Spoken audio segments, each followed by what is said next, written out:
Hello everyone, myself Amir Malik. Welcome to our channel The RX Tutor. जैसा कि आप सभी को पता है, हमने प्रीवियस वीडियो में फार्मास्यूटिकल ऑर्गेनिक केमिस्ट्री की एक सीरीज स्टार्ट करी है जिसमें हम B pharm third semester pharmaceutical organic chemistry 2 के बारे में डिस्कस करेंगे। एंड प्रीवियस वीडियो में हमने यूनिट 1 स्टार्ट करी थी जिसमें हम बेंजीन के बारे में डिस्कस कर रहे थे कि बेंजीन क्या होता है, उसकी बेसिक प्रॉपर्टीज़ के बारे में जाना। देन हमने उसके स्ट्रक्चर के बारे में डिस्कशन करा कि बेंजीन का स्ट्रक्चर कैसा होता है एंड किस तरीके से उसका स्ट्रक्चर हमें पता लगा, क्या क्या एविडेंसेस थे जो बेंजीन का स्ट्रक्चर जो है हमको बताने में मदद करते थे। प्रीवियस वीडियो में हमने दो एविडेंसेस के बारे में डिस्कशन करा था। First one is unsaturation and second is open chain structure, जिसमें हमने ये देखा कि बेंजीन एक हाईली अनसैचुरेटेड कंपाउंड है एंड ओपन चेन स्ट्रक्चर में हमने ये पाया कि बेंजीन जो है एक ओपन चेन स्ट्रक्चर कंपाउंड नहीं है या बेंजीन का ओपन चेन स्ट्रक्चर नहीं पॉसिबल है। एंड आज की वीडियो में जो है उसी चीज़ को कंटिन्यू करते हुए हम बात करेंगे जो रिमेनिंग एविडेंसेस थे उनके बारे में। सो वीडियो को स्टार्ट करते हैं। एंड जो नेक्स्ट एविडेंस है वो है evidences of cyclic structure. Benzene cyclic structure है, इस चीज़ का हम एविडेंस डिस्कस करेंगे।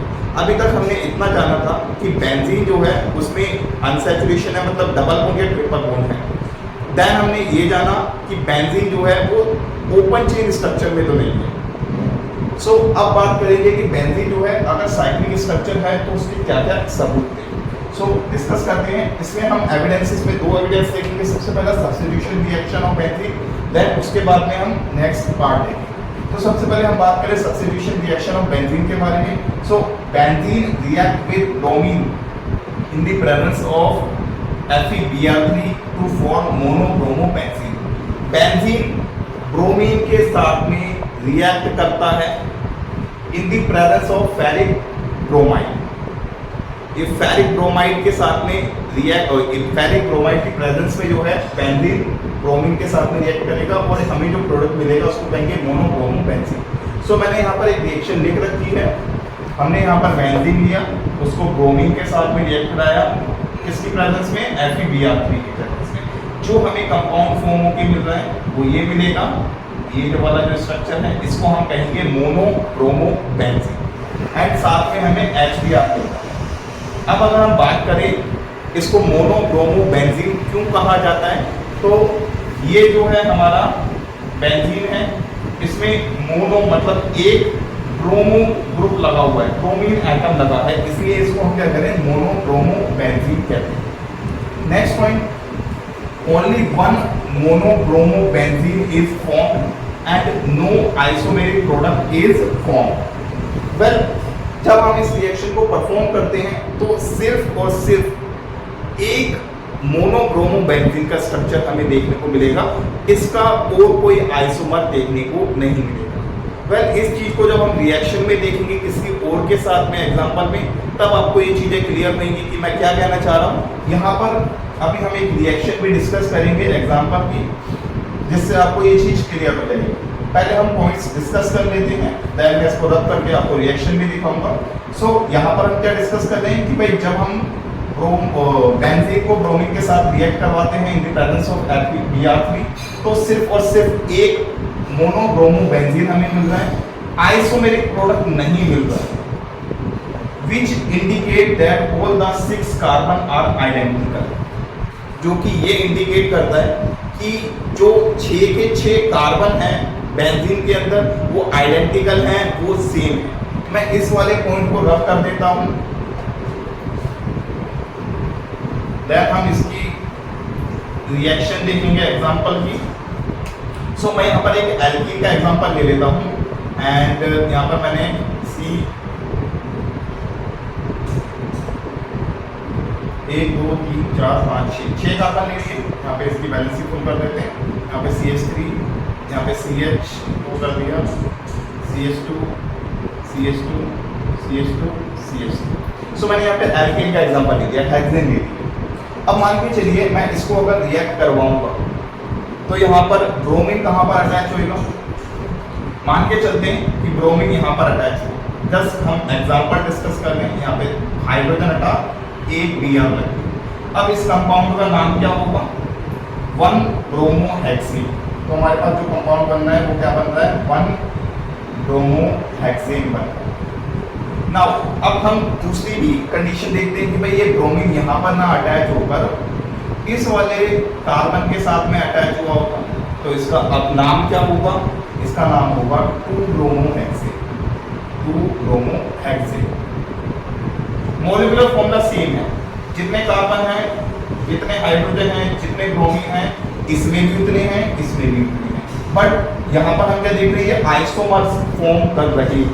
एक और एग्जांपल ले लेते हैं। ब्रोमीन यहाँ अटैच ना होकर इस वाले कार्बन के साथ अटैच होगा।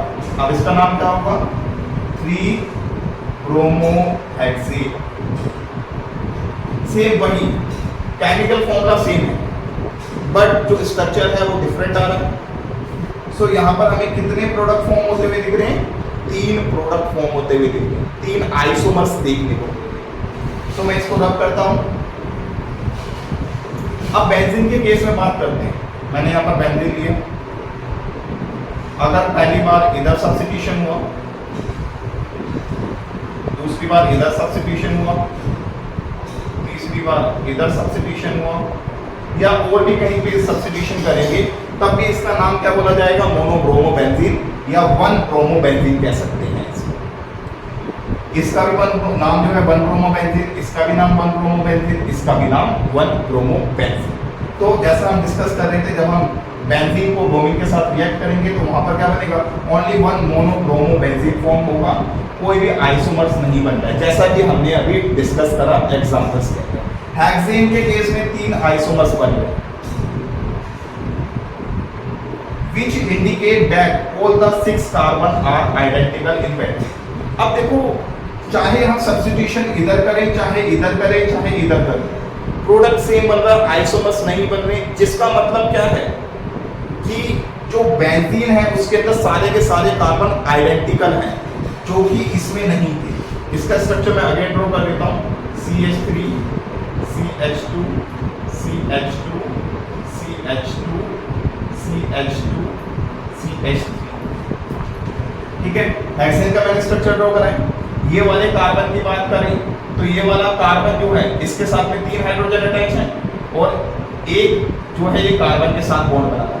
तो ये हो गया कार्बन 3 हाइड्रोजन के साथ में एंड एक कार्बन के साथ में बॉन्ड बना रहा है। इस वाले कार्बन की बात कर रहे हैं तो ये कार्बन, इसका नाम दे देते हैं C1, इसको कह दिया C2, C1 C2। ये वाला कार्बन 2 कार्बन के साथ में बॉन्ड बना रहा है एंड 2 हाइड्रोजन के साथ में बॉन्ड बना रहा है। अब देखो यहाँ पर पहला कार्बन 3 हाइड्रोजन के साथ बॉन्ड बना रहा था, दूसरा कार्बन 2 हाइड्रोजन के साथ बॉन्ड बना रहा है। तो यहाँ पर ये अलग अलग कार्बन आ गए, ये आइडेंटिकल नहीं है, ये एक जैसे नहीं है। बट बेंजीन के केस में अगर हम बात करें, इसको रब करता हूं मैं, बट बेंजीन के केस में अगर हम बात करें तो ये वाला कार्बन भी एक हाइड्रोजन के साथ में और 3 बॉन्ड कार्बन के साथ में बनाता है। ठीक है, इसको 1 कह दिया, इसको 2 कह दिया, इसको 3, इसको 4, इसको 5, इसको 6। ये वाला कार्बन जो है इस केस में ये क्या कर रहा है, ये भी या इसी केस में देख लेते हैं। ये वाला कार्बन क्या कर रहा है, एक हाइड्रोजन के साथ में और 3 बॉन्ड कार्बन के साथ। 3 बॉन्ड जो कार्बन के साथ में बना रहे हैं, जिसमें 2 डबल बॉन्ड, एक डबल बॉन्ड, एक सिंगल बॉन्ड। ठीक है, 2 सिंगल बॉन्ड, एक डबल बॉन्ड। ठीक है, सो यहाँ पर हम क्या देख पा रहे हैं कि बेंजीन के अंदर जितने भी कार्बन है वो आइडेंटिकल है। चाहे हम सब्स्टिट्यूशन जहां मर्जी करें, प्रोडक्ट कोई भी आइसोमर्स फॉर्म नहीं करता है, जिसका मतलब बेंजीन के अंदर जितने भी कार्बन है वो सारे के सारे सेम प्रॉपर्टी रखते हैं एंड सेम है, आइडेंटिकल है। This can be possible only when all 6 carbon attach to 1 hydrogen. ये सिर्फ और सिर्फ तभी पॉसिबल हो सकता है जब सारे के सारे जो कार्बन है बेंजीन के अंदर वो एक एक हाइड्रोजन से अटैच है। हर कार्बन के साथ में एक हाइड्रोजन अटैच है, तभी ये पॉसिबल है। सो आई होप आपको ये सब्स्टिट्यूशन रिएक्शन वाला जो है एविडेंस समझ में आया होगा। इसमें हमें क्या पता लगा रिएक्शन के बेस पे कि बेंजीन के अंदर जितने भी कार्बन हैं वो सारे के सारे आइडेंटिकल हैं, एक जैसे नेचर के हैं एंड सभी के पास एक एक हाइड्रोजन है। ये हमें चीज यहाँ से क्लियर हुई। आई होप आपको ये समझ में आ रहा होगा। नाउ अब मूव करते हैं अपने नेक्स्ट एविडेंस की तरफ। आप इसका स्क्रीनशॉट लेना चाहते हैं स्क्रीनशॉट ले सकते हैं, नोट करना चाहते हैं तो नोट कर सकते हैं। सो नाउ अब हम बात करते हैं नेक्स्ट एविडेंस की, जो है एडिशन ऑफ हाइड्रोजन। वेल ये भी जो है एविडेंस है साइक्लिक स्ट्रक्चर का। बेंजीन एक साइक्लिक स्ट्रक्चर होता है। सो जब हम बेंजीन को रिएक्ट करते हैं, benzene react with 3 molecule of hydrogen in the presence of nickel catalyst to give cyclohexane. Benzene को जब हम 3 हाइड्रोजन गैस के मॉलिक्यूल के साथ में रिएक्ट करवाते हैं इन the presence of nickel catalyst, तो हमें वहां पर क्या मिलता है, साइक्लोहेक्सेन मिलता है, जिसकी रिएक्शन हमने यहाँ लिख रखी है। बेंजीन को हमने 3 हाइड्रोजन के मॉलिक्यूल के साथ में रिएक्ट करवाया इन द प्रेजेंस ऑफ निकल, तो हमें जो प्रोडक्ट मिला है वो साइक्लोहेक्सेन है। ये जो है हमारा साइक्लोहेक्सेन है।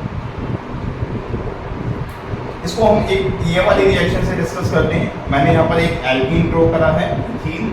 अब यहाँ पर अगर हम एक हाइड्रोजन मॉलिक्यूल ऐड करते हैं तो क्या होगा, एक हाइड्रोजन यहाँ से यहाँ लगेगा और एक यहाँ लगेगा, मतलब एक H2 मॉलिक्यूल एक डबल बॉन्ड को खत्म करता है, ठीक है। एंड यहाँ पर एक हाइड्रोजन, यहाँ पर एक हाइड्रोजन, तो हमारे सामने ये प्रोडक्ट मिलेगा। तो इसी तरीके से हेक्सेन के अंदर जो है हमारे कितने मॉलिक्यूल कंज्यूम हो रहे हैं हाइड्रोजन गैस के, 3 H2 मॉलिक्यूल। जैसा हम यहाँ पे देख पा रहे हैं, एक H2 मॉलिक्यूल एक डबल बॉन्ड को कम करता है। एक हाइड्रोजन आएगा इधर बैठेगा, एक हाइड्रोजन आएगा इधर बैठेगा, तो एक H2 मॉलिक्यूल के अंदर में डबल बॉन्ड कितने खत्म करता है, एक करता है। यहाँ पर 3 हाइड्रोजन के मॉलिक्यूल लिए हैं और बेंजीन के अंदर जो है हमारा वो तीनों ही डबल बॉन्ड को खत्म कर रहा है, जो कि क्या प्रूव करता है कि कार्बन और बेंजीन के अंदर 3 डबल बॉन्ड है कार्बन कार्बन के बीच में। This showed that benzene has 3 carbon carbon double bonds. I hope आपको ये क्लियर हुआ होगा। इस एविडेंस में हमने क्या समझा कि बेंजीन जो है उसके अंदर 3 डबल बॉन्ड होते हैं कार्बन कार्बन के बीच में, क्योंकि वो 3 मॉलिक्यूल ऑफ हाइड्रोजन कंज्यूम करता है, 3 H2 मॉलिक्यूल को कंज्यूम करता है। आई होप आपको ये समझ में आया होगा। सो ये थे एविडेंस ऑफ साइक्लिक स्ट्रक्चर। इसमें जो है हमने क्या देखा कि भाई जो बेंजीन है वो साइक्लिक फॉर्म में प्रेजेंट होता है, क्योंकि उसके जितने भी हमारे बात करें कार्बन हैं बेंजीन के, वो सारे के सारे कैसे हैं, आइडेंटिकल। आइडेंटिकल क्यों है, क्योंकि हर एक कार्बन जो है हाइड्रोजन से अटैच है, क्योंकि वो आइसोमेरिक प्रोडक्ट नहीं बनाता है जब इसको हम ब्रोमीन के साथ में रिएक्ट करते हैं। बट अगर हम बात करें दूसरे एविडेंस के एडिशन में, तो इसमें हमें क्या पता लग रहा है कि यहाँ पर 3 कार्बन कार्बन के बीच में डबल बॉन्ड है। आई होप आपको ये समझ में आया होगा। ये था एविडेंस ऑफ साइक्लिक स्ट्रक्चर। सो आज की वीडियो में हम इतना ही रखते हैं। आई होप आपको ये समझ में आया होगा। अगर ये वीडियो आपको समझ में आई है तो इस वीडियो को लाइक करें, कमेंट्स में अपने रिव्यू शेयर करें। अगर आप कुछ पूछना चाहते हैं, आपकी कोई डाउट या क्वेरी है तो आप कमेंट्स में पूछ सकते हैं। चैनल को सब्सक्राइब करें। मिलते हैं नेक्स्ट वीडियो में। Thanks for watching.